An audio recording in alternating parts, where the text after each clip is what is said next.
যে প্রত্যেকটি মানুষেরই মর্যাদা আছে, তার অধিকার আছে এবং তার নিজের মতো করে সক্ষমতা আছে, এবং সেই সক্ষমতার বিকাশ সাধন, সেই সক্ষমতা কিভাবে বাড়বে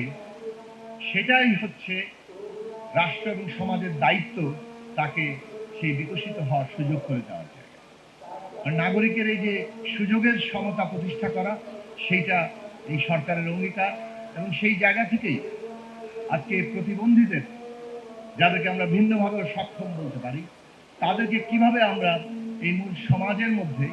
তারা তাদের বিকাশ এবং তাদের ভূমিকা পালন করতে পারে তার জন্য ব্যবস্থা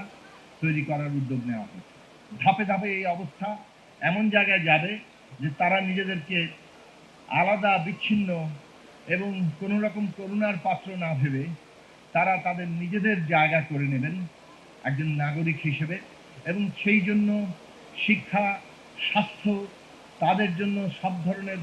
খেলাধুলা থেকে শুরু করে নিজেদের বিকাশ সাধনের সব আয়োজন, এইগুলো সরকারের কাছে অগ্রাধিকার। এবং সেই প্রকল্পর অংশ হিসেবেই আজকে যে স্বাস্থ্যসেবা কার্যক্রম শুরু হচ্ছে শিশু স্বর্গ নামে, এবং সেটা আসলে এই মেইন স্ট্রিম স্বাস্থ্যসেবার অংশ কিভাবে হবে তার সেখানেই একটা গুরুত্বপূর্ণ অংশ থাকবে। সেই বিষয়ে ইতিমধ্যেই মাননীয় প্রধানমন্ত্রী তিনি নির্দেশনা দিয়েছেন, এবং অত্যন্ত খুঁটিনাটি গুরুত্বপূর্ণ জায়গাগুলো নিয়ে তিনি নিজে আলোচনা করেছেন, এবং বিশেষভাবে গুরুত্ব দিয়েছেন যে এই নাগরিকরা যাতে তাদের মর্যাদা প্রতিষ্ঠিত হয়, এমন কোনো জায়গায় তারা নিজেদেরকে না ভাবেন যে তারা কারো দয়া কিংবা করুণার প্রাপ্ত। তো সেই জায়গা থেকে আশা করি আমরা সকলেই,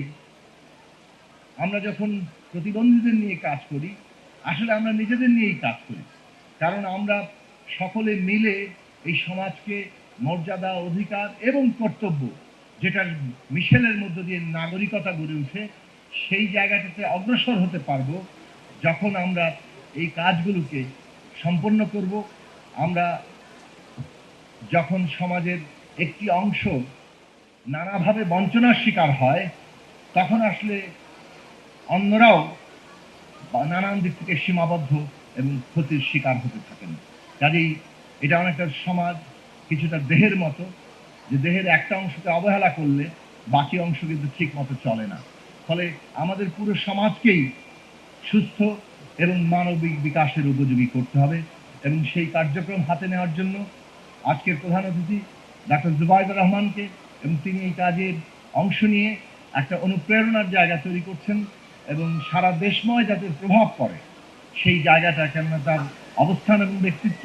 একে প্রভাবিত করবে। এবং মাননীয় মন্ত্রীবর্গ যারা এখানে উপস্থিত আছেন, সংশ্লিষ্ট সমস্ত সচিব মহোদয় সহ কর্মকর্তারা যারা উপস্থিত আছেন, এবং পেশাজীবী নেতৃবৃন্দ যারা উপস্থিত আছেন, তারা সবাই এটাকে বড় একটা সামাজিক আন্দোলনের রূপ দিতে যদি আমরা পারি, তাহলে অচিরেই বাংলাদেশে একটা পরিবর্তনের সূচনা ঘটবে, যে ছোট ছোট সব পরিবর্তন মিলে একটা বড় পরিবর্তনের সূচনা আমরা করতে পারবো।